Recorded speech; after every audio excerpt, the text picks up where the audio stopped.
عمرے کی فضیلت کے اوپر بھی بات ہو جائے سب سے پہلے، اور ساتھ ساتھ عمرے کی اہمیت اتنی زیادہ کیوں بڑھ جاتی ہے؟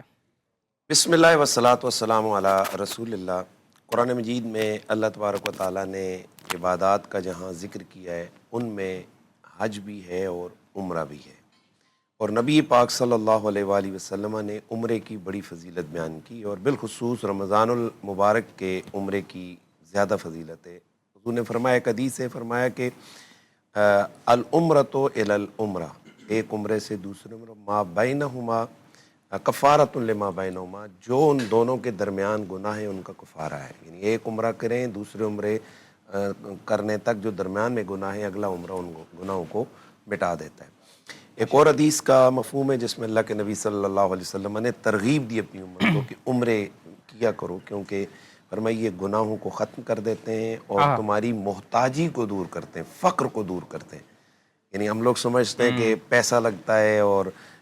جناب انسان غریب ہوتا ہے، حضور فرماتے ہیں عمرے کرو کیونکہ یہ گناہ مٹاتے ہیں اور یہ تمہارا فقر دور کرتے ہیں، تمہاری محتاجی کو دور کرتے ہیں۔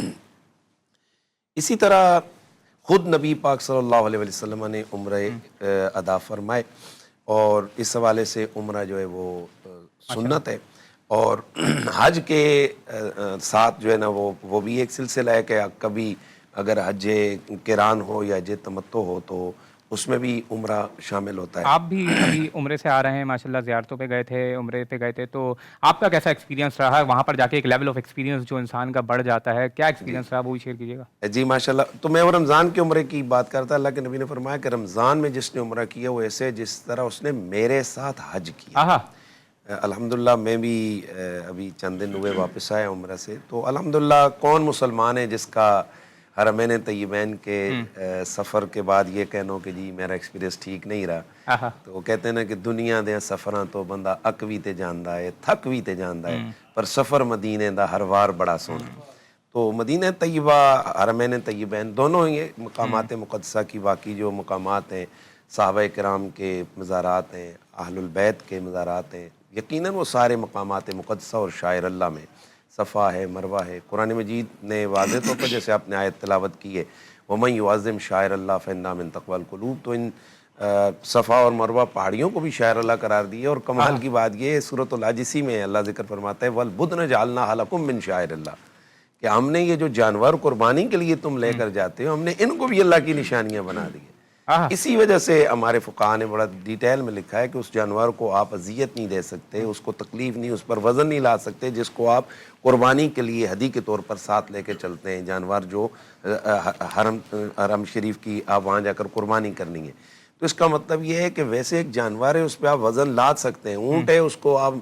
جناب چلا سکتے ہیں، اس کے اوپر وزن، لیکن جب اسی کی اضافت اور نسبت اللہ کے گھر کے ساتھ ہو جائے گی تو اس کی تعظیم لازم آ جائے گی۔ وَمَن يُعَظِّمْ شَعَائِرَ اللَّهِ فَإِنَّهَا مِن تَقْوَى الْقُلُوبِ۔ تو بہرحال مدینہ طیبہ ہو یا حرم شریف ہو، ماشاءاللہ اس دفعہ کافی حد تک بہت ساری چیزیں بہتری کی طرف سعودی گورنمنٹ لے کر گئی ہے، لیکن بہت ساری چیزیں وہاں پر تکلیف دہ بھی ہیں جو کہ ہم لوگوں کی جسے کہتے ہیں کمزوریاں ہیں۔ آداب کے لحاظ سے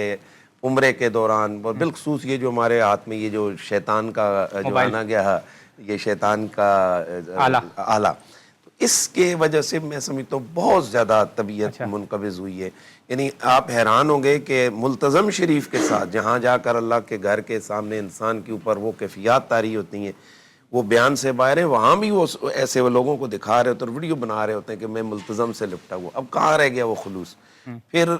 اسی طریقے سے آپ مدینہ طیبہ چلے جائیں، بارگاہ رسالت، جہاں کا حکم یہ کہ لا ترفعوا اصواتکم فوق صوت النبی ولا تجہروا لہ بالقول، اور صحابہ کرام علیہ رضوان کا وہ جو آداب کا لیول تھا کہ اونچی آواز بھی وہ نہیں کرتے تھے۔ باب جبریل کے پہلو میں ذرا دھیرے سے، فخر جبریل کو یوں کہتے ہوئے پایا گیا کہ در یار پہ پلکوں سے جھاڑو دینا، اونچی آواز ہوئی عمر بھر کا سرمایہ۔ اور وہاں جو بے ادبی اور بدتمیزی کا میں نے مظاہرہ دیکھا ہے اپنے عاشقان رسول کی طرف سے، میں اب کیا کہوں، کسی کو ہوتا نہیں، لیکن جا رہے حضور کے روزے پہ ہاتھوں میں جوتیاں پکڑی ہوئی ہیں، کوئی ایسے جھانک رہا ہے، کوئی کیسے کر رہا ہے، اور موبائل پکڑے پیچھے میں ایسے دکھا رہے ہیں، لائیو چل رہی ہے، اور گھر میں اچھا وہ ایسے ظالم پیچھے بہنیں بیٹیاں وہ بیٹھی ہوئی ہیں، ان کو تو اپنی طرف سے زیادہ کر رہے ہیں، لیکن ان کی تصویریں پیچھے سارے جو ظاہرین نظر آ رہے ہیں، اور وہاں باتیں ہو رہی ہیں۔ یقین کریں طبیعت وہاں بول تو بندہ نہیں سکتا, کسی کو ٹوپ بھی نہیں سکتا کہ آپ وہاں کیا کر رہے ہیں.